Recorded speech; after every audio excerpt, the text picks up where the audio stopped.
Hey, what's going on, fight fans? Hey, this is Coach D, the Wild Man, coming at you again with another episode of Coach D Media.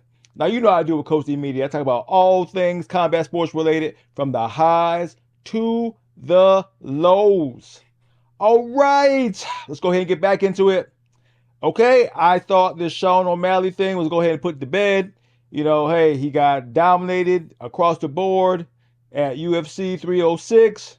Apparently, he went into the fight injured. Dana White did a press interview. They asked him a couple of questions about the injury. All right, he said everybody hit him up and says, hey, Sean O'Malley wasn't fighting like normal. You know, hey, maybe something's wrong. Come to find out, he was injured, according to Sean O'Malley. So, Sean O'Malley's going to take a year off so he can recoup, yada, yada, yada. What does it do? It sets up the rematch between freaking Merab and Sean O'Malley down the line. Now, here's the question. Why would you fight injured?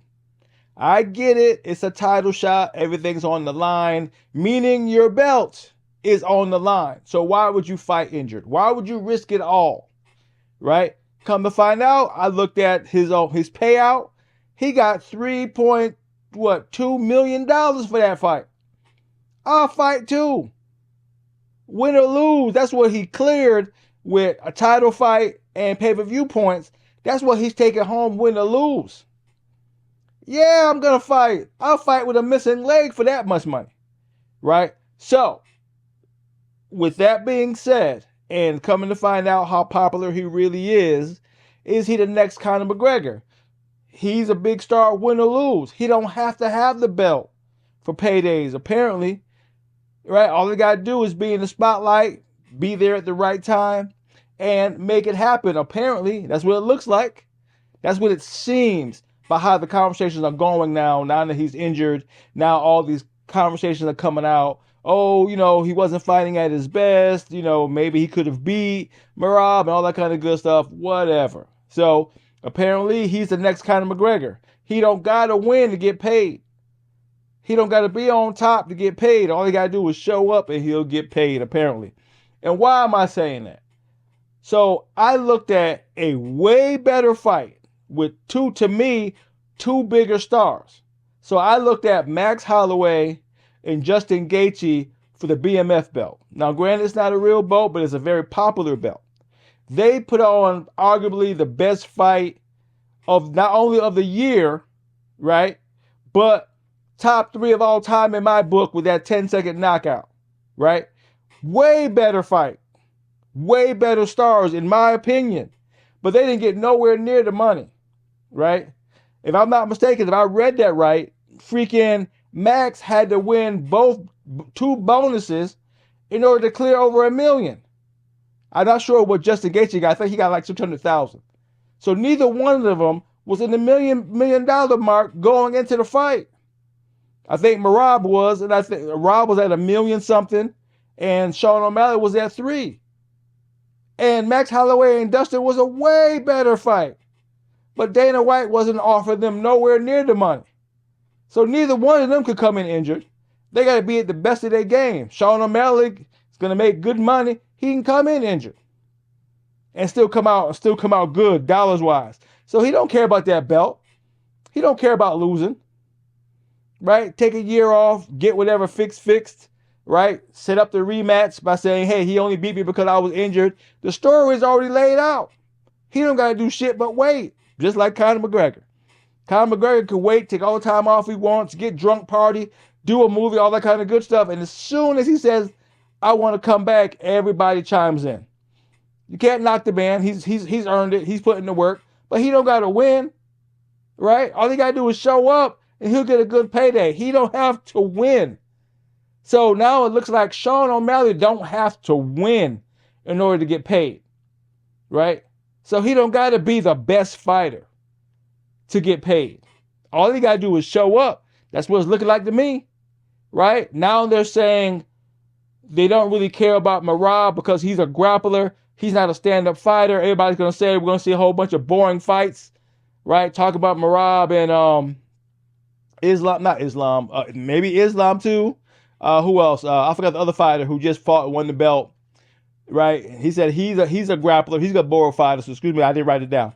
But they're saying we're in the era of boring fights now, right? It ain't because you got boring fights. You don't have enough stars. All your stars has been stars for over a decade. Who is your new talent that got real skill? You're hurting for new talent. You got good fighters, but you don't got star power. That's where you're coming up short. You putting all your bank on Sean O'Malley. To me, he's not a star in my book. He's not fighting the best fighters. They were saying he didn't beat Peter Yan. And Peter Yan and Merab got similar styles, and to me, they both won. So whenever they come around to that style of fighting, Sean gonna have a hell of a time, right? He got past Aljamain Sterling because Aljamain Sterling had a chip on his shoulder, was trying to show something, and he got caught. If he'd have fought Merab style all the way through, he could have beat freaking Sean, in my opinion, right? But like I said, you build these stars and you don't care about the winning or losing. You care about butts in the seats, ticket sales, and star power. You know, if he's a star, it don't mean he had to be a good enough fighter. All you gotta do is angle him, give him the right fights at the right time. But when it comes to real fighters like Merab, you lose. Like Conor McGregor, when you fight all the top guys, you lose.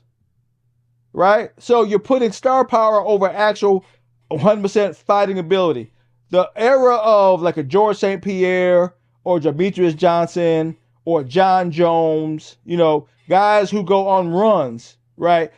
You know, 10, 11, 12, 13 fight win streaks, right? That's not going to be Sean O'Malley because the top guys are going to take him, right? He ain't going to never get past Merab unless it goes to the judges, where the judges are going to give it to him. I saw a couple of articles out there where somebody says, you know, Sean O'Malley won a couple of rounds. No, he did not. But they're saying he did out there. I don't know. I mean, it could be just clickbaiting. But still, the conversation's out there. You know, because you want to keep freaking Sean O'Malley on top because he's bringing eyeballs and attention. That don't mean he's the best fighter. So we're on a slippery slope here where what kind of fighter do you want? Fighters who do good, who got great fight records, don't get title shots. And if you're a grappler, you can hang it up. It's going to take forever for you to get a title shot because, you know, to the UFC and the masses, that style of fighting is boring, and not a lot of stand-up fighters going to get it done. See what I'm saying? It's becoming crazy, right? That freaking Sean O'Malley, even though he had the belt, right, made $3.2 million, and a Max Holloway, who's probably one of the most exciting fighters out there, can only bust $1 million with getting two paydays for fight of the night and knockout of the night. That's the only way he was going to crack $1 million. And you saying Max is not a big star?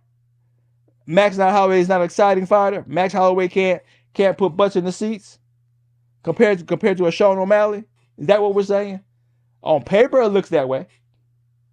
On paper, it looks that way. So we'll see. Now the narrative is not that Sean O'Malley lost. He lost because of injury. That's the new story, right? So he's well on his way to becoming a Conor McGregor, right? Yeah, he's I don't know about a great fighter. Apparently he's exciting. Apparently he's a draw. I don't see it, but that's me, right? Numbers speak for itself. He brought in $3.2 million. That's a huge payday. So he must be doing something that I don't see. So we'll see. All right, so we see where it goes. But hey, is Sean O'Malley the new Conor McGregor? I guess time's gonna tell. Let's find out. It's Coach D, doing what I'm doing, calling it like I see it, talking my share of shit. To hear from me again, peace out.